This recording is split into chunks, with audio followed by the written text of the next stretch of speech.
Hello everyone, स्वागत है आपका के सिविल्स फेयर में। तो आज हम अपनी सीरीज़ का एक और चैप्टर कंप्लीट करने जा रहे हैं जो हमारी एनसीईआरटी सीरीज़ चल रही है ज्योग्राफी की। तो आज हम क्लास 10th का चैप्टर नंबर 4 एग्रीकल्चर को पढ़ेंगे। ठीक है, तो एग्रीकल्चर में होता क्या क्या चीज़ें। देखो, जब हम दिन की शुरुआत करते हैं तो हमें क्या चाहिए होता है। हमें कुछ लोग चाय पीते हैं, कुछ लोग दूध पीते हैं, खाना चाहिए होता है। ठीक है, लेकिन इन सब चीज़ों की शुरुआत होती कहाँ से है? शुरुआत होती है एग्रीकल्चर से। तो एग्रीकल्चर जो है ना, वो सिर्फ खेती नहीं है, वो हमारी इकोनॉमी की बैकबोन है।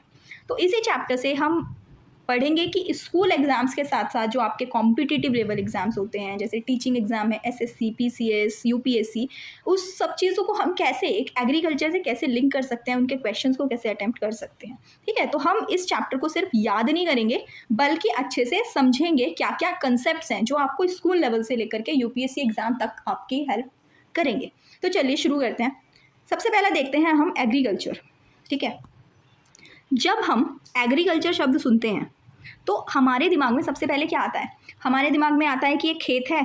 ठीक है, उस खेत में एक किसान है और यहाँ पे कुछ फसलें लगी हुई हैं। ठीक है, एक खेत हमें नज़र आता है कि ऐसा अगर हम सोचें कि एग्रीकल्चर क्या है, तो एक खेत है, खेत में जो है फसलें लगी हुई हैं और उसमें किसान है। लेकिन एग्रीकल्चर का मतलब सिर्फ फसल उगाना नहीं होता है। मान लो एक किसान है जो किसी फील्ड में गेहूँ उगा रहा है, दूसरा जो है वो गाय पाल रहा है, पशुपालन कर रहा है, एक ने मछली पाल रखी है, और जो लेट से फोर्थ वन है उसने पेड़ लगा रखे हैं कहीं पे। तो क्या ये सब एग्रीकल्चर का हिस्सा है? तो हाँ, आंसर है हाँ।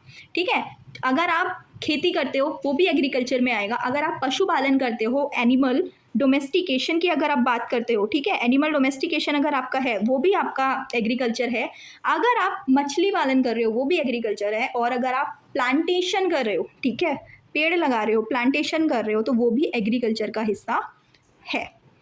अब क्योंकि एग्रीकल्चर में सिर्फ क्रॉप कल्टीवेशन नहीं है बल्कि लाइव स्टॉक, फिशरीज, फॉरेस्ट्रीज भी हम इंक्लूड कर रहे हैं।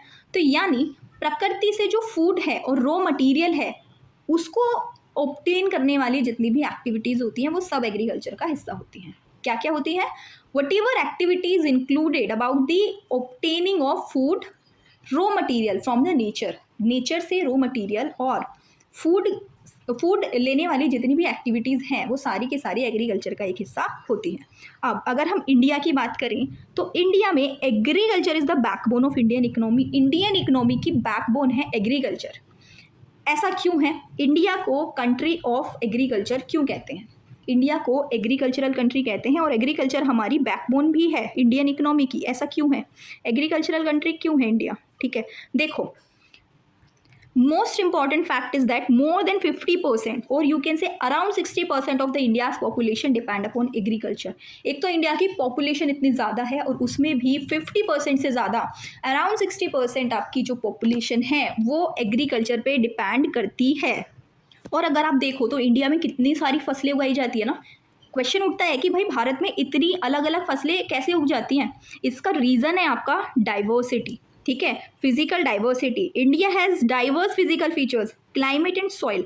जो आपकी फिजिकल डाइवर्सिटी है ना इंडिया की, कहीं ज़्यादा बारिश होती है, कहीं कम बारिश होती है, कहीं मिट्टी जो है वो काली है, कहीं लाल मिट्टी है, कहीं पहाड़ हैं, कहीं बड़े बड़े मैदान हैं। हर जगह की क्लाइमेट और सॉइल अलग है, इसलिए हर जगह अलग क्रॉप उगाई जा सकती है, जिसकी वजह से इंडिया को एग्रीकल्चरल कंट्री भी कहा जाता है। ये जो हमारी फिजिकल डाइवर्सिटी है ना इंडियन लोकेशन की, इंडिया की जो ज्योग्राफिकल लोकेशन है, ये बहुत सुटेबल लोकेशन है एग्रीकल्चर के लिए, इसीलिए हम इंडिया को एग्रीकल्चरल कंट्री भी कहते हैं। तो agriculture in India is both a means of livelihood and a way of life. Livelihood का तरीका भी है and also way of life भी है। इम्पॉर्टेंस, एग्रीकल्चर की इम्पॉर्टेंस की बात करते हैं। तो इम्पॉर्टेंस क्या है कि एक है हमारा कि जो एग्रीकल्चर है ना ये फूड सिक्योरिटी प्रोवाइड कराता है। फूड सिक्योरिटी क्या है? It provides food for growing population. एक तो पॉपुलेशन बहुत ज़्यादा बढ़ रही है, हर इंसान के लिए खाना बहुत ज़रूरी है। देखो, इमेजिन करो कि एक साल के लिए छोड़ दो, सारे फील्ड्स छोड़ दो कि भाई खेती कोई नहीं करेगा, सारे किसान एक साल के लिए छोड़ दें कि खेती जो है वो बंद कर देंगे। ठीक है, एक साल के लिए कोई फसल नहीं उगाई जाएगी, तो इससे होगा क्या? पूरी कंट्री में फूड की प्रॉब्लम हो जाएगी, रोटी, सब्जी, दाल, चावल ये सब कम हो जाएंगे। इसीलिए एग्रीकल्चर को फूड सिक्योरिटी कहा जाता है, ताकि जो पॉपुलेशन है उसको फूड जो नीड है उसकी वो पूरी करी जा सके। ये एग्रीकल्चर का इंपॉर्टेंस है। फिर आपके रॉ मटेरियल्स, ठीक है, जो आपके रॉ मटेरियल्स होते हैं वो प्रोवाइड कराने का काम करता है। कुछ इंडस्ट्रीज एग्रो बेस्ड होती हैं, जैसे क्लोथ्स बनाती हैं कुछ इंडस्ट्रीज, कॉटन क्लोथ्स होते हैं, ठीक है। तो वो कॉटन कहाँ से आता है? फार्म से ही तो आता है, उसकी एग्रीकल्चर होती है। शुगर कहाँ से बनती है? टी प्लांटेशन से आती है, ठीक है। यानी एग्रीकल्चर जो है वो सिर्फ खाना नहीं है, बल्कि इंडस्ट्रीज़ को रॉ मटेरियल भी प्रोवाइड कर रहा है। तीसरा है एम्प्लॉयमेंट। आज जो फार्मर्स हैं वो एग्रीकल्चर से पैसा भी तो कमा रहे हैं, ठीक है। एग्रीकल्चर सिर्फ ऐसा नहीं है कि आपको फूड प्रोवाइड कर रहा है, उसमें एम्प्लॉयमेंट अपॉर्चुनिटीज़ भी तो हैं, पैसा भी कमाया जाता है ना। जैसे जो बीज, जहाँ से आप बीज लेके आओगे, तो ठीक है, वो बीज बेचने वाले लोग, उनका भी एम्प्लॉयमेंट जनरेशन हो रहा है। खाद बेचा जाता है, फर्टिलाइजर्स, पेस्टिसाइड्स, उनका भी एम्प्लॉयमेंट है। ट्रैक्टर्स हैं, मशीनरीज हैं, वो सब चीज़ें भी बिकती हैं। फिर मंडी होती हैं जहाँ पे फसल बेची जाती है, वहाँ पे भी लोग काम करते हैं, that is also a part of employment generation. Transportation, ठीक है, एग्रीकल्चर में जब प्रोडक्शन होता है उस प्रोडक्शन को बेचा जाता है, उससे पैसा कमाया जाता है, ठीक है। तो इसीलिए आप क्या देखोगे कि ज़्यादातर लोग, मोस्ट ऑफ द थिंग्स जो हैं वो एग्रीकल्चर से इनडायरेक्टली जुड़ी हुई हैं। इसलिए एग्रीकल्चर सिर्फ लाखों लोगों को नहीं बल्कि करोड़ों लोगों को रोजगार देने का काम करता है। एग्रीकल्चर से जितनी इंडस्ट्रीज जुड़ी होंगी, कितनी सारी चीज़ें जुड़ी हुई हैं, उन लोगों को भी रोजगार देने का काम करता है। अगर हम देखें फॉरेन एक्सचेंज अर्निंग्स, अब फॉरेन एक्सचेंज क्या होता है? मान लो इंडिया की जो चाय है, इंडिया में चाय बन रही है, ठीक है, इंडिया में टी है, टी प्रोडक्शन हो रहा है इंडिया में, उस टी जो प्रोड्यूस हुई है इंडिया में वो इंग्लैंड में बिकेगी। तो इंडिया को जो इंग्लैंड होगा, जब टी गई इंग्लैंड में, ठीक है, इंग्लैंड में अगर टी चली गई, इंग्लैंड जो है वो इंडिया को डॉलर या फिर पाउंड में पेमेंट करेगा। तो ये जो फॉरेन करेंसी इंडिया को मिलती है, इसी को हम फॉरेन एक्सचेंज अर्निंग्स भी बोलते हैं, कि हमने कोई प्रोडक्ट बनाया, वो प्रोडक्ट किसी दूसरी कंट्री में गया, वो दूसरी कंट्रीज हमें डॉलर में या फिर बाहर की किसी करेंसी में पे करेंगे, that is foreign exchange earning, वो भी हमारी मिलती है। और क्या होता है कि जो रीजनल डेवलपमेंट्स होते हैं उनको भी इंश्योर करने का काम करता है। जैसे अलग अलग रीजन्स में अलग अलग तरह की फसलें होती हैं, उनसे कहीं पे कोई प्लांटेशन क्रॉप्स बना रहा है, कोई कैश क्रॉप्स बना रहा है, ठीक है, उन डेवलपमेंट्स का भी काम करता है। रीजन्स का रीजन वाइज डेवलपमेंट भी करता है। टाइप्स ऑफ फार्मिंग देखते हैं। शुरू करते हैं प्रिमिटिव सबसिस्टेंस एग्रीकल्चर से। प्रिमिटिव सबसिस्टेंस एग्रीकल्चर क्या है? देखो, क्या होता है ना कि आप समझो कि एक किसान है, उसका खेत बहुत छोटा है, ठीक है, एक किसान है, उसके पास बहुत छोटा खेत है। वो क्या करता है, वो यहाँ पे सिंपल टूल्स यूज़ करता है, पुराने औजार यूज़ करता है, जिसे हम ट्रेडिशनल टूल्स बोलते हैं, ठीक है। और जो भी उगाता है इस फील्ड में, उसने पुराने सारे टूल्स यूज़ करे, और जो भी चीज़ें उगी, ठीक है, जो भी इसकी फसल हुई यहाँ पे, उसको ये ले गया अपने घर, और घर के कंजम्पशन में ही ये तो यूज़ हो गया सारे का सारा, कि जो भी चीज़ें इसने उगाई अपने खेत पे, वो सारा इसने कंज्यूम कर लिया अपने घर में। तो मार्केट में जो बेचने का ऑब्जेक्टिव तो उसका था ही नहीं। क्या था कि छोटा सा खेत है, छोटे से खेत में मैं सिंपल टूल्स यूज़ कर लूँगा, जितनी भी फसल होगी वो मैं अपनी फैमिली के रख रखाव के लिए और फैमिली में ही यूज़ हो जाएगी। तो इस फार्मिंग को हम प्रिमिटिव सबसिस्टेंस फार्मिंग बोलते हैं। यानी आप सिर्फ अपनी ज़रूरत के लिए खेती कर रहे हो, आपका जो ऑब्जेक्टिव है वो मार्केट में बेचने का ऑब्जेक्टिव नहीं है कि आप ज़्यादा चीज़ें उगाओ और ज़्यादा आप मार्केट में चीज़ें बेचो, ठीक है।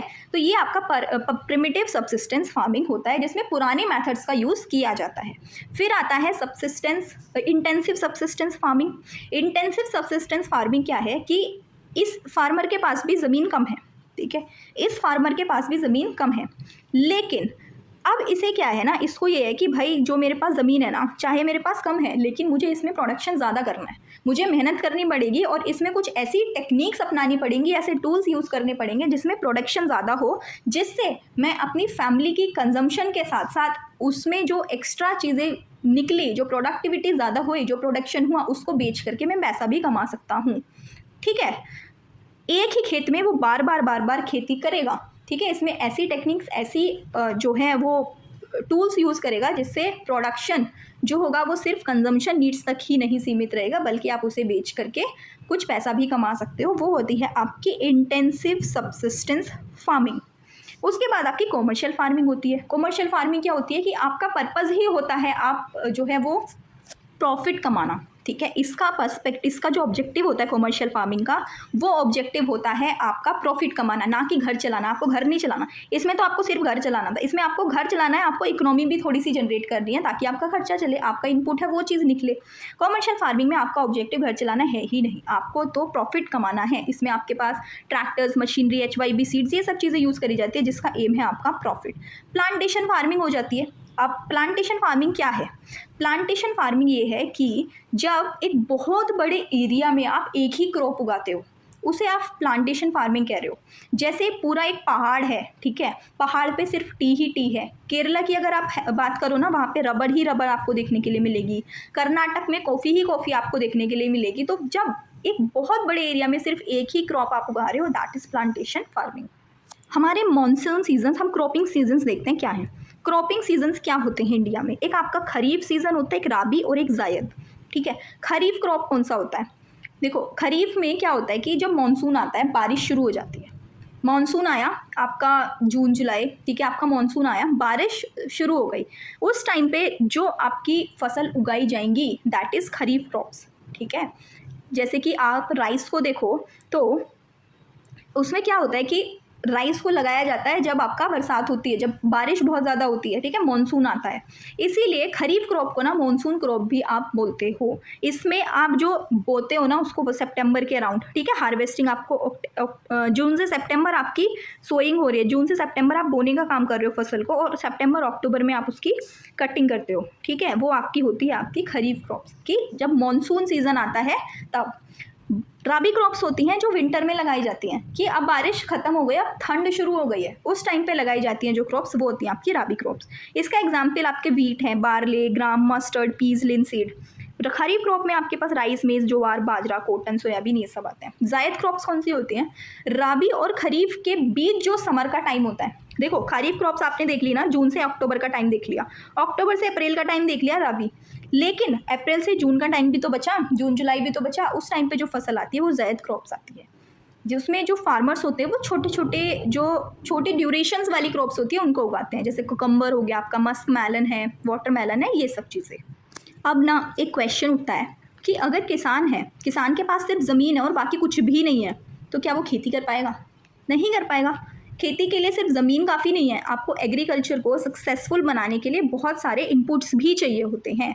इनपुट्स का मतलब क्या होता है? इनपुट्स का मतलब होता है वो सारी चीज़ें जो फार्मिंग शुरू करने के लिए और अच्छे प्रोडक्शन के लिए ज़रूरी होती हैं।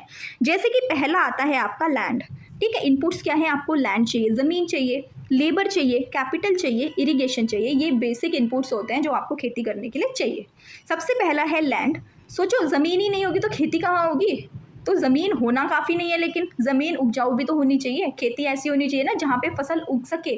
तो हमारी जो लैंड आपकी फर्टिलिटी होती है, लैंड जो है ना वो आपकी फर्टाइल लैंड होनी चाहिए, वो एक मेजर इनपुट है आपका एग्रीकल्चर का। जैसे हरियाणा और पंजाब की अगर हम बात करें तो वहाँ पे प्लेन्स हैं, वहाँ के प्लेन्स बहुत फर्टाइल हैं। पंजाब, हरियाणा, वेस्ट यूपी, यहाँ पे प्लेन्स बहुत फर्टाइल है, इसलिए वहाँ पे गेहूँ, चावल, इनका एक बम्पर प्रोडक्शन होता है। तो लैंड की क्वालिटी जितनी अच्छी होगी उतनी अच्छी क्रॉप होगी। ये मोस्ट इंपॉर्टेंट आपका इनपुट आता है। उसके बाद आता है आपका लेबर। लेबर क्या है? अब मान लो ज़मीन है, लेकिन उसमें बीज कौन डालेगा, खाद कौन डालेगा, फसल कौन उगाएगा, उसमें काटेगा कौन? उसके लिए आपको चाहिए लेबर। आपको लेबर भी चाहिए ना, कितनी सारी चीज़ें होती हैं। तो इंडिया में आज भी बहुत सारी फार्मिंग ऐसी है जो लेबर इंटेंसिव है, मतलब मशीन्स के साथ साथ इंसान की मेहनत भी बहुत ज़रूरी है। Small and marginal farms specially जिनके होते हैं, छोटे छोटे फार्म्स होते हैं, वहाँ पे आज भी जो लोग होते हैं वो अपने हाथों से काम करते हैं। स्किल्ड लेबर बहुत इंपॉर्टेंट होता है। फिर आपका आता है कैपिटल, पूंजी, ठीक है। जैसे कि आपको बीज डालना है तो उसके लिए खरीदने के लिए पैसे चाहिए, फर्टिलाइज़र, पेस्टिसाइड्स के लिए पैसे चाहिए, ट्रैक्टर जो है वो आपको खरीदना है, या फिर आपको किराए पे काम कराना है तो भी आपको पैसा चाहिए, ट्यूबवेल के लिए, सब कुछ जो है पैसा चाहिए। तो इसीलिए एग्रीकल्चर में कैपिटल जो है that is your money. Money is your capital in agriculture. आपकी मशीनरी है, tools, seeds, fertiliser, irrigation, these all things are capital. तो कैपिटल जितनी होगी उतनी ज़्यादा प्रोडक्टिविटी होगी। जितनी अच्छी इन्वेस्टमेंट होगी उतनी मॉडर्न फार्मिंग होगी, ये भी आपका है। फिर आपका इरिगेशन आता है कि आपने फसल लगा दी लेकिन बारिश ही नहीं हुई, अब फसल का क्या होगा, सूख जाएगी ना। इसलिए एग्रीकल्चर में पानी की रेगुलर सप्लाई बहुत ज़रूरी है और इसी को कहते हैं इरिगेशन। इरिगेशन में क्रॉप्स, कैनाल्स, जो आपकी कैनाल्स हैं, ट्यूबवेल्स हैं, पोन्स, ड्रिप इरिगेशन जैसे मैथड्स यूज़ करे जाते हैं। तो बीज बिना जो है वो फसल नहीं होती है, और पानी के बिना बीज का कोई मतलब नहीं होता है। फसल उगाने के लिए बीज चाहिए, बीज को उगाने के लिए, फसल अच्छी बनाने के लिए आपको पानी चाहिए होगा। एक हमारा कंसेप्ट आता है green revolution. Now green revolution, will see what was green revolution. देखो, अगर आज हम इंडिया की बात करें तो इंडिया ना आपको दुनिया के सबसे बड़े फूड प्रोड्यूसर्स में से एक कंट्री देखने के लिए मिलती है। बहुत सारी फसलें ऐसी हैं जिसमें हम फर्स्ट प्रोड्यूसर हैं, सेकंड प्रोड्यूसर हैं, थर्ड प्रोड्यूसर हैं, ऐसे बहुत सारी फसलें हैं। तो इंडिया जो है one of the largest food producers of the world में से एक है। लेकिन क्या हमेशा से इंडिया इतना फूड प्रोड्यूस कर पाता था? तो आंसर है नहीं। 1960s में होता क्या है, इंडिया को फूड की बहुत कमी का सामना करना पड़ रहा था। ठीक है, 1960s में हम देखो 1947 में जो है वो आज़ाद होते हैं। उस टाइम पे हमारी कंट्री में बहुत पॉवर्टी थी और हमारी लिटरेसी भी अच्छी खासी नहीं थी, एग्रीकल्चर भी अच्छा खासा नहीं करती थी। तो 1960s तक आते आते होता क्या है कि हमें बहुत ज़्यादा फूड शॉर्टेज का सामना करना पड़ता है। कई बार तो हमें दूसरे देशों से भी ना अनाज मंगवाने पड़ते हैं। वहीं शुरुआत होती है आपकी ग्रीन रिवॉल्यूशन की। ग्रीन रिवॉल्यूशन में हुआ क्या था? ग्रीन रिवॉल्यूशन का मतलब था कि साइंस और टेक्नोलॉजी की हेल्प से, ठीक है, साइंस और टेक्नोलॉजी का यूज़ करके खेती में प्रोडक्टिविटी को काफ़ी तेज़ी से इंक्रीज़ करना। कि जो प्रोडक्टिविटी है ना, जो पहले छोटा सा फील्ड था, लाइक वही फील्ड, इसमें जितना भी अनाज पैदा हो रहा था उसकी प्रोडक्टिविटी अब जो है वो इंक्रीज़ कर दी जाए साइंस और टेक का यूज़ करके। वो था आपका ग्रीन रिवॉल्यूशन। इसमें किसानों को HYB सीड्स दिए जाते हैं, irrigation, fertilizers, pesticides, machinery, credit and marketing, ये सब चीज़ों का यूज़ किया जाता है और ये किसानों को दिया जाता है। और इसका रिजल्ट ये था कि पहले जो 1 हेक्टेयर में पर हेक्टेयर जितना हम फसल उगा सकते थे ना, स्पेशली इसमें गेहूं और चावल के ऊपर फोकस किया गया था, अब उससे कहीं ज़्यादा हमारे उगने लगे। ठीक है, फूड ग्रेन प्रोडक्शन में काफ़ी इंक्रीमेंट आता है, लेकिन स्पेशली व्हीट एंड राइस पे इसमें ध्यान दिया गया। आपके major areas Punjab, Haryana, western Uttar Pradesh, ये सब रहते हैं। तो पहले 1 हेक्टेयर में जितना गेहूँ, जितना चावल उगाया जाता था, उसकी प्रोडक्टिविटी कई गुना ज़्यादा बढ़ गई। इसीलिए ग्रीन रिवॉल्यूशन को इंडियन एग्रीकल्चर का टर्निंग पॉइंट भी कहा जाता है। इसने इंडिया को फूड ग्रेन्स में सेल्फ सफिशिएंट होने में हेल्प की। तो इंडिया अगर हम देखें ना, तो हमारी जो है वो second largest producer of food grains world में, फूड ग्रेन्स का सेकंड लार्जेस्ट प्रोड्यूसर है इंडिया। फर्स्ट लार्जेस्ट प्रोड्यूसर है आपका मिल्क, पल्सेस और जूट में। ठीक है, इंडिया सेकंड है आपका rice, wheat, sugar cane, groundnut, vegetable and fruits में। एग्रीकल्चर हमारा जो इंडिया की GDP है उसमें अराउंड 16 to 18% कॉन्ट्रीब्यूट करता है। एंड स्पाइसेस, पल्सेस और मिलेट में भी हम लार्जेस्ट प्रोड्यूसर के रूप में आते हैं। लार्जेस्ट एरिया स्पाइसेस में, पल्सेस में, मिलेट्स में हमारा लार्जेस्ट एरिया जो है वो इनके अंडर आता है। अब हम देखते हैं फैक्टर्स। अब देखो क्या होता है कि अलग अलग जगहों पे अलग अलग फसलें उगाई जाती हैं। अगर आप यूपी, हरियाणा और पंजाब की बात करो तो हमें अलग फसलें देखने के लिए मिलेंगी। वहीं अगर हम वेस्टर्न इंडिया की बात करें तो हमें अलग फसलें देखने के लिए मिलेंगी। सदर्न इंडिया में अलग होंगी। ठीक है, और अगर आप पहाड़ों पे चले जाएं तो अलग फसलें होंगी, और अगर आप नॉर्थ ईस्ट की तरफ जाएं अलग फसलें होंगी। ऐसा क्यों है? ठीक है, तो यहीं आता है आपका फैक्टर्स ऑफ एग्रीकल्चर। तो इसका मतलब ये है कि आपको अलग अलग जगह पे अलग अलग फसलें देखने के लिए मिलती हैं, एक ही क्रॉप हर जगह पे नहीं देखने के लिए मिलती हैं, क्योंकि एग्रीकल्चर को बहुत सारे फैक्टर्स अफेक्ट करते हैं। उसमें से एक आता है आपका रिलीफ। रिलीफ क्या होता है? रिलीफ का मतलब होता है लैंड का शेप। ठीक है, कि आपकी जो ज़मीन है उसका शेप क्या है। जैसे कि ज़मीन जो है वो प्लेन भी हो सकती है, ठीक है, प्लेन फील्ड्स हो सकते हैं, तो ट्रैक्टर आप आसानी से चला सकते हो, इसमें मशीनरी आसानी से यूज़ कर सकते हो, तो फार्मिंग भी आसान होगी। लेकिन अगर कोई पहाड़ी इलाका है, ठीक है, पहाड़ी इलाकों पे आप कैसे करोगे? वहाँ पे तो फार्मिंग बहुत मुश्किल होती है। वहाँ पे आप ट्रैक्टर थोड़ी लेके जाओगे ऐसे, जैसे प्लेन एरियाज़ में आपने मशीनरी यूज़ करी, फार्मिंग ईजिली कर ली। पहाड़ों पे ऐसा नहीं होता। इसीलिए पहाड़ों पे क्या होता है, आपको टेरेस फार्मिंग देखने के लिए मिलती है। ठीक है, पहाड़ों पे टेरेस फार्मिंग होती है। तो यहाँ पे क्या है, रिलीफ का मतलब होता है शेप। आपकी जो लैंड है, आपकी जो ज़मीन है, उसकी शेप कितनी है, कैसी है, वो डिपेंड करता है, उस पर डिपेंड करता है फार्मिंग कैसी होगी। तो इसीलिए प्लेन्स जो होते हैं उनको कंसिडर किया जाता है बेस्ट फॉर फार्मिंग। सेकेंड आता है क्लाइमेट। क्लाइमेट में क्या होता है, अब क्लाइमेट में क्या है ना, हर फसल को अलग क्लाइमेट चाहिए। जैसे राइस को ज़्यादा पानी चाहिए, वीट को ठंडा क्लाइमेट चाहिए, कॉटन को गर्म क्लाइमेट चाहिए। इसीलिए क्लाइमेट डिसाइड करता है कि कौन सी क्रॉप उग सकती है। ठीक है, कि राइस को ज़्यादा पानी चाहिए, चावलों में आपको पानी ज़्यादा चाहिए ना, तो जहाँ पे आपकी इरिगेशन फैसिलिटी अच्छी होगी, जहाँ पे पानी की अवेलेबिलिटी अच्छी होगी, वहाँ पे आपके राइस उग सकते हैं, है ना। अगर हम वीट की बात करें तो वीट राबी क्रॉप है। वीट को हमें ठंडा, जहाँ पे ठंडा इलाका होता है वहाँ पे चाहिए होगा वीट। वीट जो है वो ठंडे क्लाइमेट में उगता है। कॉटन की बात करें, कॉटन के लिए हमारे पास क्या होता है, कॉटन के लिए हमारे पास ब्लैक सॉइल होती है। सबसे पहले तो ब्लैक सॉइल होनी चाहिए। ब्लैक सॉइल के बाद आपके पास गर्मी होनी चाहिए, आपको टेम्परेचर मेंटेन करना पड़ता है। कॉटन में जो फ्रोस्ट होता है, जिसे कहते हैं आपका जो ओस होती है, वो नहीं पड़नी चाहिए बिल्कुल भी, तो इसीलिए गर्म क्लाइमेट आपको चाहिए होता है। तो इसीलिए क्लाइमेट डिसाइड करता है कि कौन सी क्रॉप उग सकती है ना। उसके बाद आपका आता है सॉइल। सॉइल क्या होता है, सॉइल को आप क्रॉप का घर समझ लो। ठीक है, जैसे मिट्टी होगी वैसे ही क्रॉप होगी। अगर हम ब्लैक सॉइल की बात कर रहे हैं, अगर हम ब्लैक सॉइल की बात करें तो हमारे पास कॉटन देखने के लिए मिलेगा। वहीं अगर हम एल्यूवियल सॉइल की बात करें जो प्लेन में उगती है, वहाँ पे हमें वीट और राइस देखने के लिए मिलेगा।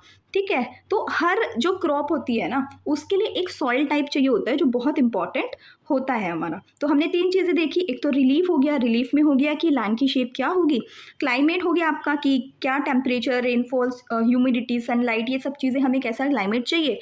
थर्ड हो गया हमारा सॉइल, सॉइल का टाइप। उसके बाद आती है आपकी वाटर। वाटर में आपकी बारिश आ गई, ठीक है, उसमें आपका इरिगेशन आ गया। तो वाटर क्या है कि क्रॉप को पानी तो चाहिए, चाहे आप इरिगेशन के थ्रू दो, चाहे आप यहाँ, आपके यहाँ पे रेन अच्छी होती हो तो उसके थ्रू पानी मिले। तो पानी की अगर कमी होगी तो प्रोडक्शन भी तो कम होगा ना, इसलिए वाटर अवेलेबिलिटी बहुत इंपॉर्टेंट है।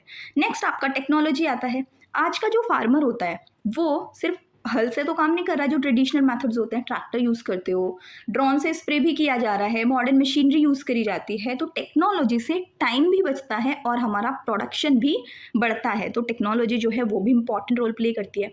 फिर उसके बाद आ गया मार्केट। अब देखो, मान लो किसी किसान ने ना बहुत अच्छी फसल उगा ली, लेकिन बेचने के लिए अगर मार्केट ही नहीं होगा तो उसका नुकसान हो जाएगा ना। इसीलिए मार्केट का होना भी बहुत ज़रूरी होता है। तो market is also an important thing. ठीक है, आपका जो ट्रांसपोर्टेशन है वो होना चाहिए, स्टोरेज होना चाहिए, मार्केट फैसिलिटीज़ भी होनी चाहिए। अब गवर्नमेंट क्या है कि सरकार जो है ना वो भी एग्रीकल्चर में बहुत इंपॉर्टेंट रोल प्ले करती है। जैसे ये लोग प्रोवाइड करते हैं MSP. MSP is minimum support price. Like MSP जो है ना वो डिक्लेयर की जाती है गवर्नमेंट के द्वारा कि इससे कोई एक मतलब एक प्राइस होता है, इससे नीचे आप जो है वो बेच नहीं सकते हो, इसके मिनिमम सपोर्ट प्राइस। ठीक है, सपोज करो अगर वीट है और वीट का प्राइस उन्होंने कर दिया कि 50 पर केजी अगर है, ठीक है, तो आप इससे नीचे नहीं बेच सकते हो। आपको जो है मतलब कहीं से गेहूँ बेचना, मतलब आप मार्केट में जाओगे ना, मंडीज़ में जाओगे, तो आपका जो होगा ना 50 से ऊपर ही प्राइस होना चाहिए। चाहे 51 हो, चाहे 60 हो, चाहे 70 हो, लेकिन 50 से नीचे प्राइस नहीं रखोगे आप वीट का प्राइस 50 पर केजी से ऊपर ही होना चाहिए, अगर गवर्नमेंट ने मिनिमम सपोर्ट प्राइस ये दिया है। और क्या चीज़ें होता है, क्रॉप इंश्योरेंस भी प्रोवाइड कराते हैं। क्रॉप इंश्योरेंस क्या होता है कि कभी कभी कैलेमिटी की वजह से आपकी क्रॉप जो है वो ख़राब हो जाती है ना। सब्सिडीज़ होती हैं, इरिगेशन प्रोजेक्ट्स होते हैं, सॉइल हेल्थ कार्ड होते हैं, ये सब किसानों की मदद के लिए चलाए जाते हैं। एक केस स्टडी देखते हैं। ऑल्दो हमने ग्रीन रिवॉल्यूशन ऑलरेडी देख लिया, ये एक टर्निंग पॉइंट है। अब इसका ना एक एग्जांपल देखते हैं। देखो 1960s में हमने देखा कि इंडिया को एक फूड शॉर्टेज देखना पड़ रहा था। ठीक है, तब साइंटिस्ट आते हैं एम.एस. स्वामीनाथन। एम.एस. स्वामीनाथन एक साइंटिस्ट होते हैं। उन्होंने क्या किया, उनके एफर्ट से, और एक नोबेल प्राइज विनर थे नॉर्मन बोरलो। ठीक है, नॉर्मन बोरलो, एम.एस. स्वामीनाथन और नॉर्मन बोरलो ने क्या किया, उन्होंने अपने एक्सपेरिमेंट्स किए और एक्सपेरिमेंट्स से HYV सीड्स का यूज़ करना शुरू किया। जो हाई यील्डिंग वैरायटी सीड्स होते हैं ना, उनका यूज़ करना शुरू किया। सबसे पहले इसका सबसे ज़्यादा असर जो देखने के लिए मिला वो हमें पंजाब, हरियाणा और वेस्टर्न यूपी में देखने के लिए मिला। ठीक है, फिर कुछ ही सालों में क्या हुआ, इन चीज़ों का यूज़ करके, जो HYV सीड्स थे, यहाँ पे फर्टिलाइजर्स थे, टेक्नोलॉजी थी, उनका यूज़ करके कुछ ही सालों में गेहूं के प्रोडक्शन को काफ़ी तेज़ी से बढ़ा दिया गया। इंडिया जो पहले अनाज इंपोर्ट करता था, अब धीरे धीरे फूड प्रोडक्शन में सेल्फ सफिशिएंट बनता गया। इस वजह से ग्रीन रिवॉल्यूशन को क्या कहा जाता है, इंडियन एग्रीकल्चर का सबसे बड़ा टर्निंग पॉइंट भी कहा जाता है। तो हमने अभी तक क्या क्या चीज़ें पढ़ी कि एग्रीकल्चर सिर्फ किसान की मेहनत से नहीं चलता, उसके पीछे आपकी ज़मीन होती है, लेबर होती है, कैपिटल, इरिगेशन, टेक्नोलॉजी, मार्केट और गवर्नमेंट सबका कंट्रीब्यूशन होता है, ठीक है। और जब सही तरीके से ये सब काम करते हैं तभी जो ग्रीन रिवॉल्यूशन जैसे बदलाव होते हैं वो हमें देखने के लिए मिलते हैं। अगर हम ग्रीन रिवॉल्यूशन से देखें ना तो फूड ग्रेन प्रोडक्शन 72 मिलियन से आज के टाइम पे हमारे पास 300 मिलियन टन से भी ज़्यादा फूड प्रोडक्शन है। इसने फूड ग्रेन्स में इंडिया को सेल्फ रिलायंट बनाने का काम किया। Let us move further, that is food crops. अब हम देखते हैं फूड क्रॉप्स क्या हैं, ठीक है। सबसे पहले समझते हैं कि फूड क्रॉप्स होती क्या है। तो फूड क्रॉप्स वो क्रॉप्स होती हैं जो सीधे हमारे खाने के लिए उगाई जाती हैं। Food crops are the crops which are grown for food. अगर इनकी प्रोडक्शन कम हो जाए तो सबसे पहले जो देश की फूड सिक्योरिटी है उस पर असर पड़ेगा। फूड क्रॉप्स को हम सीरियल्स और पल्सेस में बांट देते हैं, ठीक है। सीरियल्स में हमारे पास राइस, वीट, मेज़, मिलेट्स ये सब चीज़ें आ जाती हैं। वहीं उसके बाद अगर हम पल्सेस की बात करें तो उसमें हमारी पल्सेस में जैसे कि अरहर, मूंग, उड़द, मसूर, ग्राम ये सारी चीज़ें आ जाती हैं। तो एक एक करके बढ़ते हैं। सबसे पहले फूड क्रॉप्स का इंपॉर्टेंस क्या है, हमें फूड एंड न्यूट्रिशन प्रोवाइड करता है, एग्रो बेस्ड इंडस्ट्रीज़ को भी सपोर्ट करता है। जो एग्रीकल्चर बेस्ड इंडस्ट्रीज़ होती है ना काफ़ी सारी, उनको भी ये हेल्प करता है। सोर्स ऑफ एम्प्लॉयमेंट भी है, कितने सारे लोगों को इसकी वजह से रोज़गार मिलता है ये हमने देखा था। उसके बाद आपका कॉन्ट्रीब्यूशन नेशनल फूड सिक्योरिटी में क्या होता है ये भी चीज़ें। सबसे पहला है हमारा राइस। राइस के बारे में पढ़ते हैं। राइस इंडिया का सबसे इम्पोर्टेंट फूड क्रॉप है, ठीक है। फूड क्रॉप में सबसे इम्पोर्टेंट फूड क्रॉप राइस माना जाता है। लेकिन राइस का अब हम देखते हैं कि इसका क्लाइमेट क्या है। राइस में हमें हाई ह्यूमिडिटी और हाई टेम्परेचर की ज़रूरत होती है। राइस को बहुत पानी और गर्म क्लाइमेट पसंद होता है, इसीलिए उन राज्यों में उगाया जाता है जहाँ मानसून अच्छा होता है। जैसे आपका वेस्ट बंगाल है, उत्तर प्रदेश, पंजाब, उड़ीसा, छत्तीसगढ़, आंध्र प्रदेश, तेलंगाना, ठीक है। ये सारी स्टेट्स हैं जहाँ पे राइस उगाया जाता है। तो आपको एक इंटरेस्टिंग फैक्ट ये भी है कि जो राइस होता है ना वो इंडिया की आधी से ज़्यादा पॉपुलेशन का स्टैपल फूड होता है। मतलब बहुत ज़रूरी फूड होता है, उसके बिना उनका खाना अधूरा है। राइस इस तरीके का एक फूड है, ठीक है। इसके लिए हमें सॉइल कौन सी चाहिए, हमें एलुवियल, क्ले और लॉमी सॉइल्स चाहिए होगी, ठीक है, जो डेल्टा और रिवर वैलीज में मिलती है।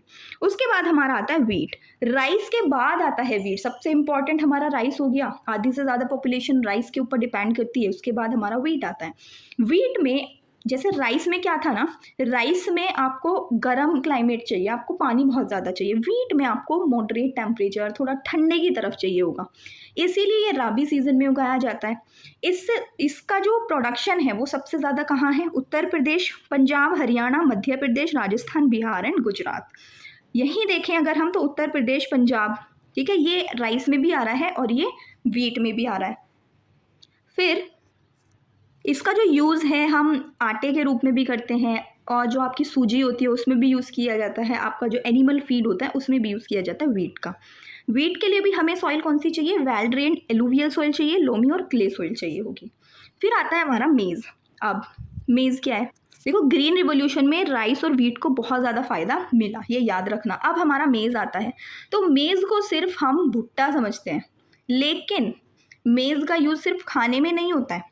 मेज़ का यूज़ किस किस चीज़ में होता है, आपका एनिमल फीड में भी होता है, रोटी बनाने में भी होता है, कॉर्नफ्लेक्स में, स्टार्च में, अल्कोहल में भी मेज़ यूज़ होता है। इसके लिए हमें मॉडरेट टेम्परेचर चाहिए जो वेल डिस्ट्रीब्यूटेड रेनफॉल के साथ होगा, ठीक है। इसका जो टेम्परेचर है हमें वो राइस से थोड़ा कम चाहिए और वीट से ज़्यादा चाहिए। Well drained loamy and alluvial soil चाहिए इसमें भी, ये भी लोमी और एलुवियल सॉइल है, ये भी लोमी एलुवियल सॉइल है। मतलब राइस, वीट और मेज़ आपको सिमिलर सॉइल में देखने के लिए मिल रही है, लेकिन इनका टेम्परेचर जो है वो अलग है। कर्नाटक, मध्य प्रदेश, आंध्र प्रदेश, बिहार, राजस्थान, उत्तर प्रदेश यहाँ पे आपको देखने के लिए मिलता है। नीचे कुछ ट्रिक्स भी दी गई हैं, अगर आपको स्टेट्स याद रखनी है तो उन ट्रिक्स के थ्रू आप रख सकते हो। अब आता है मिलेट्स। देखो मिलेट्स था ना, मिलेट्स को एक टाइम पे गरीबों का अनाज कहा जाता था, ठीक है, ग्रेन्स ऑफ पुअर कहा जाता था। लेकिन आज के टाइम में जो मिलेट्स है ना ये सुपर फूड बन चुका है, ठीक है। इनको कम पानी चाहिए होता है, एक तो कम पानी होने की वजह से ड्राई एरियाज़ में भी आसानी से उग जाते हैं। फिर इनके फ़ायदे बहुत ज़्यादा होते हैं, जैसे रागी है, ज्वार है, बाजरा है, ये इनके एग्जाम्पल्स हैं। बहुत ज़्यादा पानी भी नहीं चाहिए, ड्राई एरियाज़ में भी उग जाता है। क्लाइमेट चेंज के दौर में मिलेट्स का इंपॉर्टेंस और ज़्यादा बढ़ गया है। Poor, shallow, sandy and rocky soil में भी उग जाता है। High temperature, low rainfall, drought resistance होता है, सूखा भी पड़ जाए तो भी उग जाता है, ठीक है। जैसे कि आपका ज्वार है, सोरगम, बाजरा, पर्ल मिलेट, रागी, ये सब चीज़ें। ये आपका फूड, एनिमल फीड और फूड और टॉप्स में भी यूज़ होता है। इसे एक टाइम पे गरीबों का अनाज बोला जाता था, लेकिन आज के टाइम पे जब इनके ऊपर रिसर्चेज़ चल रही है ना, they have emerged out as the super food, ठीक है? ये ज़्यादा न्यूट्रिशियस होते हैं as compared to those staple foods. अब हम चलते हैं पल्सेस की तरफ। सीरियल्स हमने देख लिए, अब हम पल्सेस की तरफ चलते हैं। तो सीरियल से हमें क्या मिला ना, उनसे हमें एनर्जी मिल गई, लेकिन बॉडी को प्रोटीन भी तो चाहिए। तो इंडिया में प्रोटीन का जो सबसे बड़ा सोर्स है वो है आपकी पल्सेस। पल्सेस में आपका ग्राम, चना, अरहर, मूंग, उड़द, मसूर, पीज, ये सब चीज़ें पल्सेस का पार्ट हैं। और क्या होता है ना, जो जो आपकी लैंड होती है जिसमें पल्सेस उगाई जाती है ना, वहाँ पे क्या होता है, ये नाइट्रोजन फिक्सेशन करने का काम भी करता है। ये पल्सेस उगाना, ज़मीन में पल्सेस का उगाना सॉइल फर्टिलिटी बढ़ाने का काम करता है। सॉइल को अगर आपको फर्टिलिटी रिस्टोर करनी है, उसका नाइट्रोजन फिक्सेशन करना है, नाइट्रोजन उसका वापस से लाना है, तो आपको पल्सेस उगानी चाहिए। वो फर्टिलिटी को मेंटेन करने का काम करती हैं। इसमें कौन कौन सी स्टेट्स आती हैं जहाँ पे पल्सेस उगाई जाती है? मध्य प्रदेश, महाराष्ट्र, राजस्थान, आंध्र प्रदेश, कर्नाटक और उत्तर प्रदेश, तेलंगाना, गुजरात, ये सब चीज़ें होती हैं। ग्रीन मैन्योर के रूप में भी यूज़ करते हैं, फूड में, एनिमल फीड में भी इसका यूज़ किया जाता है। एक स्टेट है आपका मध्य प्रदेश, ठीक है? मध्य प्रदेश, मध्य प्रदेश को क्या बोला जाता है? मध्य प्रदेश को बोला जाता है पल्स बाउल ऑफ इंडिया, ठीक है? This is a fact you should remember that Madhya Pradesh is known as the pulse bowl of India. This by the help of this map ना, आप देख सकते हो कि जो हमने अभी सीरियल प्रोड्यूसिंग स्टेट्स पढ़ी, तो इस मैप के हिसाब से हम याद रख सकते हैं कौन कौन सी स्टेट्स में क्या क्या चीज़ें उगाई जाती हैं।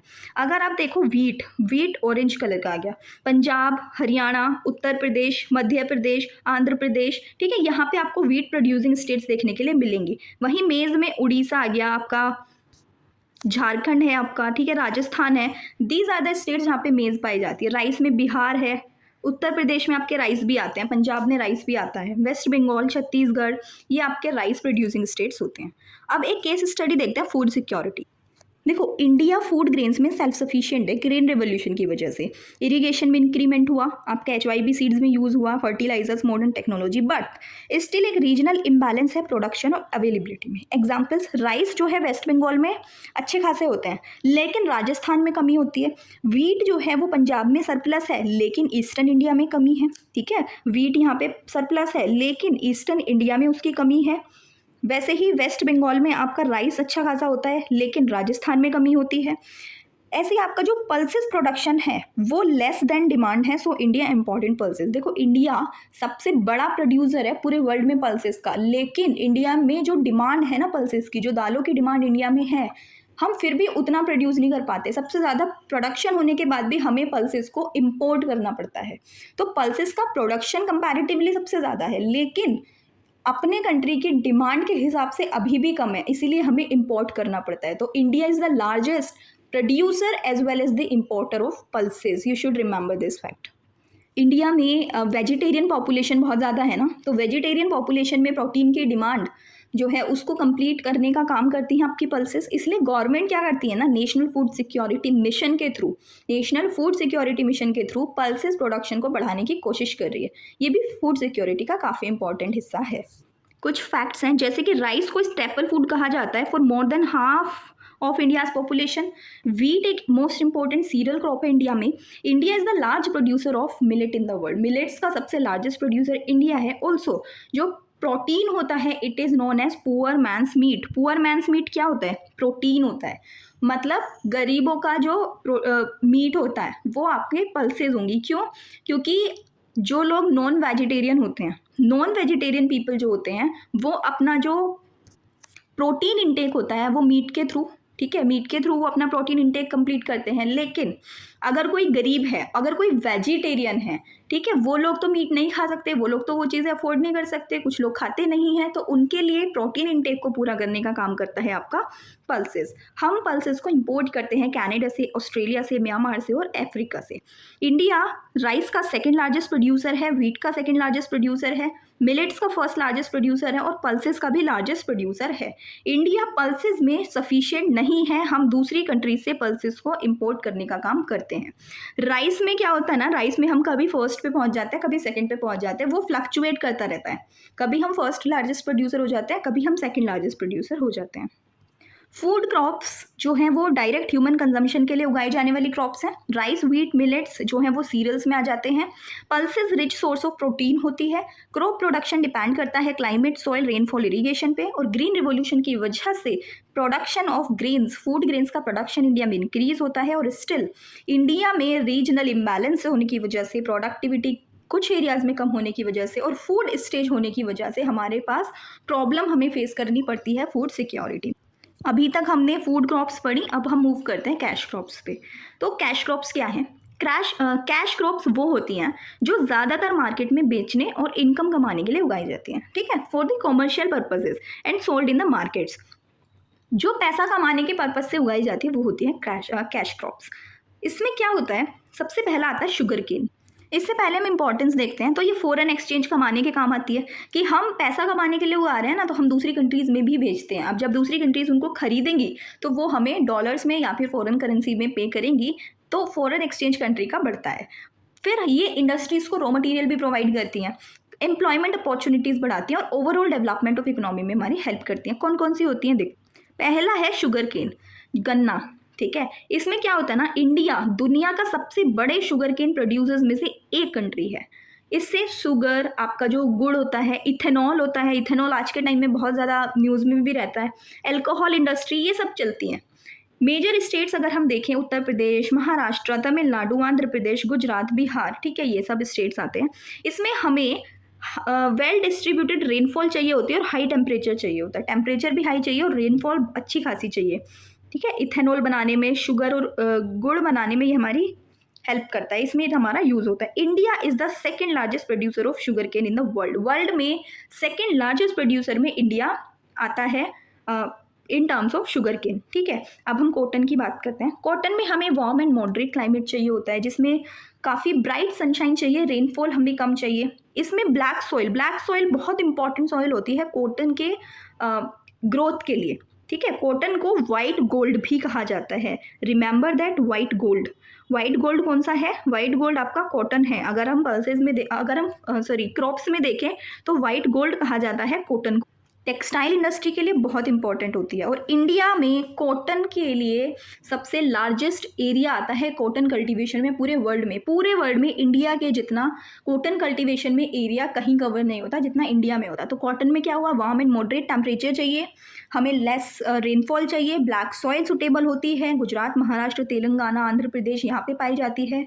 Textile industries, animal feed, cotton seed oil, इन सब के लिए भी यूज़ होता है और India has the largest area under cotton in the world. Also cotton is known as the white gold. क्यों कहा जा रहा है? एक तो वाइट गोल्ड है, ये टेक्सटाइल इंडस्ट्री की बैकबोन होती है, ठीक है, वाइट गोल्ड और टेक्सटाइल इंडस्ट्री की बैकबोन। उसके बाद आता है जूट। तो जूट को ना गोल्डन फाइबर कहा जाता है। वाइट गोल्ड हो गया कॉटन, लेकिन गोल्डन फाइबर हो गया आपका जूट। इसमें क्या होता है, इसमें हॉट एंड ह्यूमिड क्लाइमेट चाहिए होता है, अबंडेंट रेनफॉल चाहिए, एलुवियल सॉइल है, ऑर्गेनिक मैटर में रिच होना चाहिए। वेस्ट बंगाल, असम, बिहार, उड़ीसा, त्रिपुरा, मेघालय, ये सब, ठीक है। रोप्स, मैट्स, कारपेट्स, जियो टेक्सटाइल, गनी बैग्स बनाने में ये काम आता है। सबसे ज़्यादा जो होता है ना जूट प्रोडक्शन, वो वेस्ट बंगाल में होता है और इंडिया इसका भी सेकेंड लार्जेस्ट प्रोड्यूसर है। वो इंडिया स्पाइसेस का लार्जेस्ट प्रोड्यूसर है, याद रखना है। Second largest producer fruits and vegetables में है। इंडिया टी, कॉफ़ी और स्पाइसेस का one of the largest exporter in the world है। जूट, जो आपका जूट है उसको गोल्डन फाइबर बोला जा रहा है और शुगर केन जो है वो उसका ड्यूरेशन 12 to 18 मंथ्स का होता है। Now will move to plantation crops. ये आपकी कॉमर्शियल क्रॉप्स भी हैं और प्लांटेशन क्रॉप्स मतलब कि ज़्यादातर पहाड़ी एरियाज पे ये उगाई जाने वाली क्रॉप्स हैं। एक आती है आपकी टी, चाय। इसमें आपको वार्म एंड ह्यूमिड क्लाइमेट चाहिए, रेनफॉल चाहिए, ठीक है, रेनफॉल भी होना चाहिए और वार्म एंड ह्यूमिड टेम्परेचर चाहिए आपको।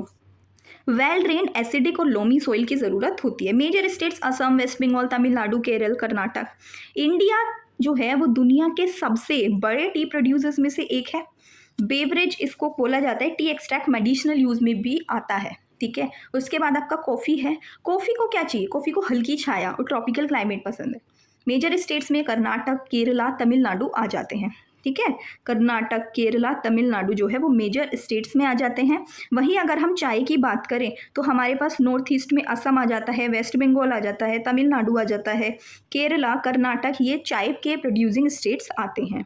और वहीं अगर हम कॉफ़ी की बात करें तो कॉफ़ी में कर्नाटक सबसे बड़ा आता है state, largest producer of coffee. फिर इंडिया जो है, अब कॉफ़ी की अलग अलग वैरायटीज़ होती हैं। कॉफ़ी की वैरायटीज़ एक अराबिका होती है, एक रोबस्टा होती है। इंडिया दोनों वैरायटीज़ में बहुत अच्छा प्रोडक्शन करने का काम करता है। काफ़ी, आई थिंक फर्स्ट और सेकंड नंबर पे ही हम कॉफ़ी प्रोडक्शन और एक्सपोर्ट्स भी करते हैं। अब आता है रबड़।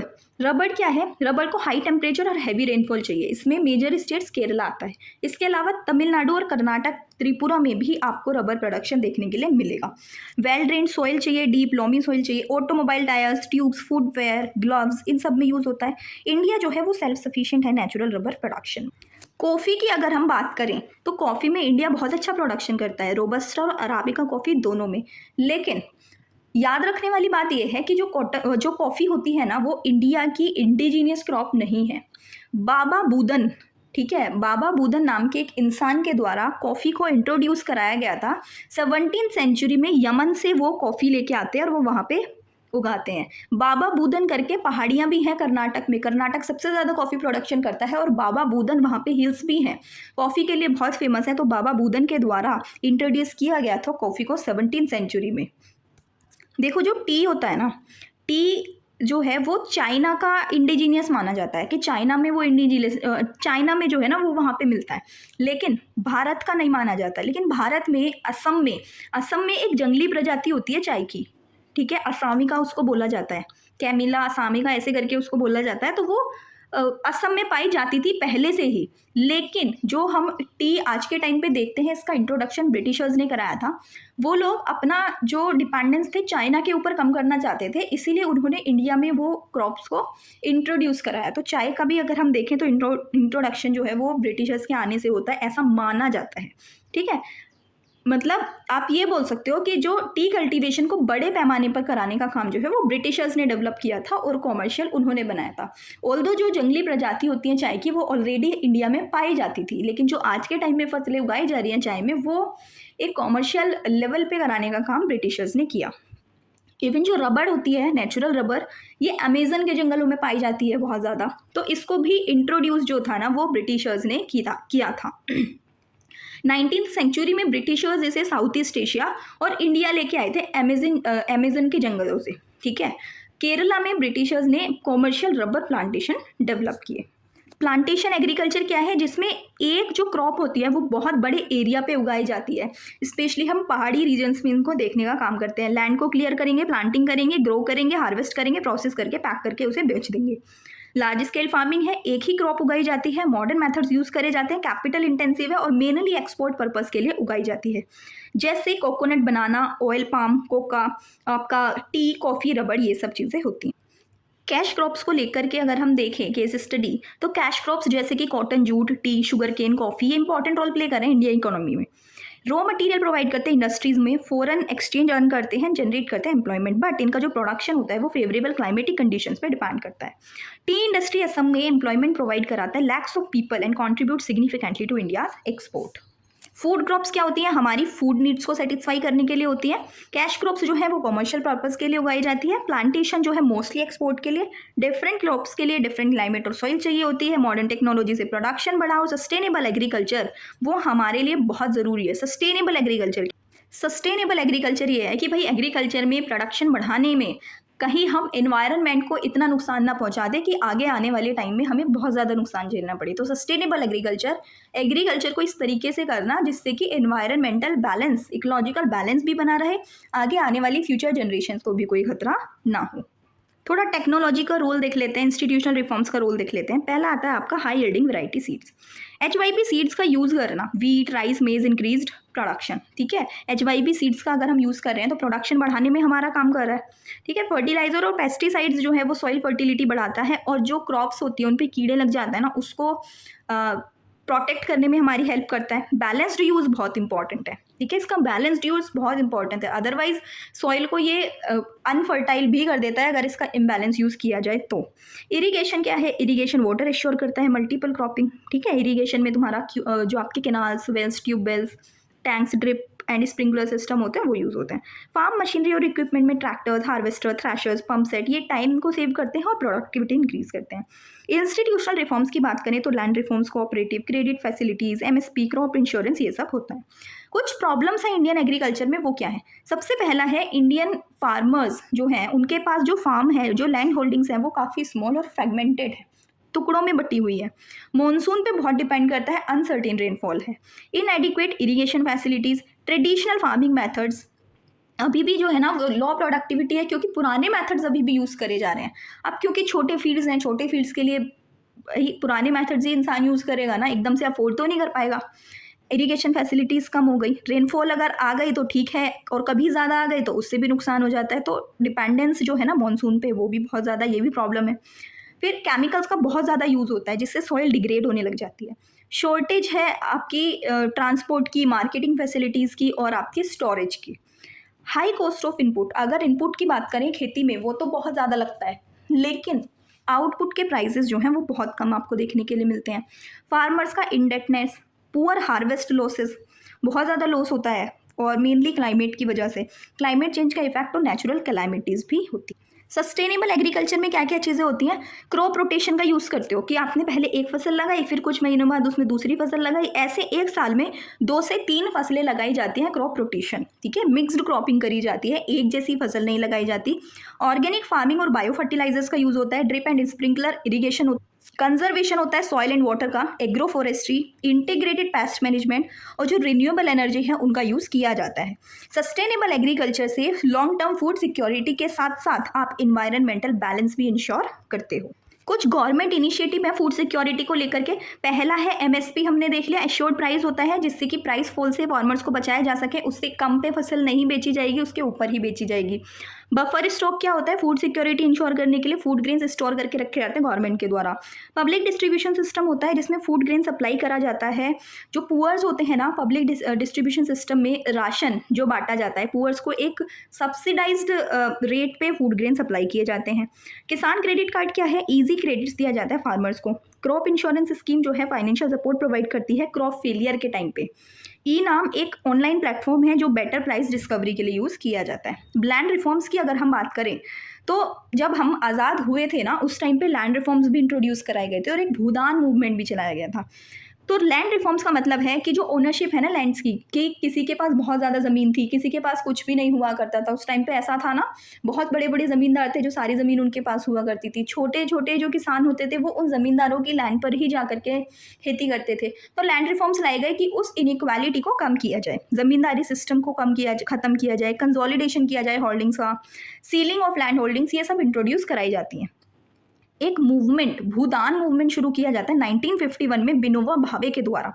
ठीक है, यहाँ पे इस मूवमेंट में होता क्या है, विनोबा भावे लीड करते हैं इसको। वो कहते हैं लोगों से कि आप अपनी ज़मीन जो है वो दान करो, जिनके पास ज़मीन नहीं है उन लोगों को अपनी मर्जी से आप कुछ दान करो। ठीक है, सोशल जस्टिस और इक्वल डिस्ट्रीब्यूशन ऑफ लैंड इसका एक अब क्लाइमेट चेंज हमें देखने के लिए मिल रहा है, उसका भी बहुत इम्पैक्ट है, जैसे कि अनप्रोडक्टिबल rainfall, droughts and flood.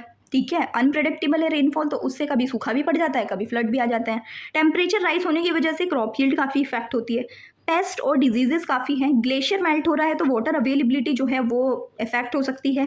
Climate resilient crops की हमें ज़रूरत है और सस्टेनेबल प्रैक्टिसेस की। फार्मर इशू क्या है कि लो इनकम है, हाई एक्सपेंसेस हैं, हमारे मनी लैंडर्स पे बहुत ज़्यादा डिपेंडेंस है, अवेयरनेस और ट्रेनिंग की कमी है, इंफ्रास्ट्रक्चर फार्मर्स के पास बहुत अभी इनएडिक्वेट है, ठीक है, सफिशिएंट नहीं है, और बहुत सारे रीजंस में जो है आपके डिस्ट्रेस और फार्मर सुसाइड भी बहुत ज़्यादा होती है।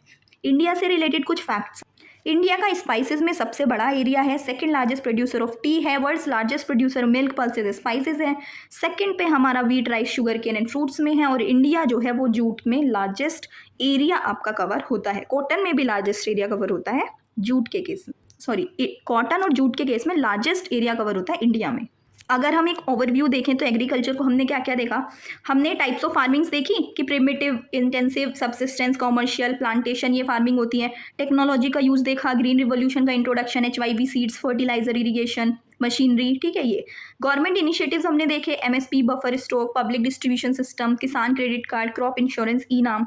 ऐसे ही हमने क्रॉपिंग सीजन्स देखे, खरीफ, राबी और जायद क्रॉप्स थी। खरीफ जो है वो मानसून सीजन वाली हो गई, राबी आपकी सर्दियों वाली हो गई, और जायद क्रॉप आपके जो इन बिटवीन होती है राबी है खरीफ के बीच में।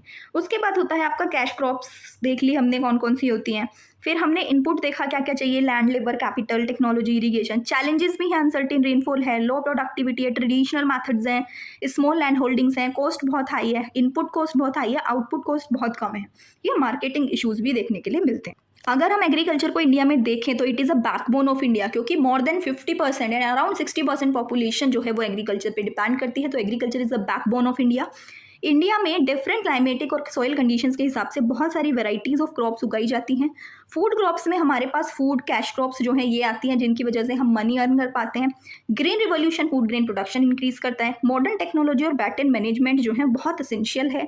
Sustainable agriculture is the need of the hour. Sustainable agriculture करने की हमें ज़रूरत है। ऑलरेडी क्लाइमेटिक इम्पैक्ट्स इतने ज़्यादा हो चुके हैं। फिर हमें सॉइल में भी फर्टिलिटी जो है वो रिड्यूस होती हुई दिख रही है, केमिकल बहुत ज़्यादा यूज़ हो रहा है। तो एक बैलेंस्ड सिस्टम जो है वो अडॉप्ट करने की ज़रूरत है कि हम लॉन्ग टर्म फूड सिक्योरिटी भी अचीव कर सकें, साथ में इन्वायरमेंटल बैलेंस भी बना करके चलें। डाइवर्सिफिकेशन और क्रॉप्स में रिफॉर्म लाना जो है बहुत ज़रूरी है, ताकि फार्मर्स और नेशन का फ्यूचर सिक्योर किया जा सके। तो आज का हमारा जो एग्रीकल्चर चैप्टर था वो इतना ही था।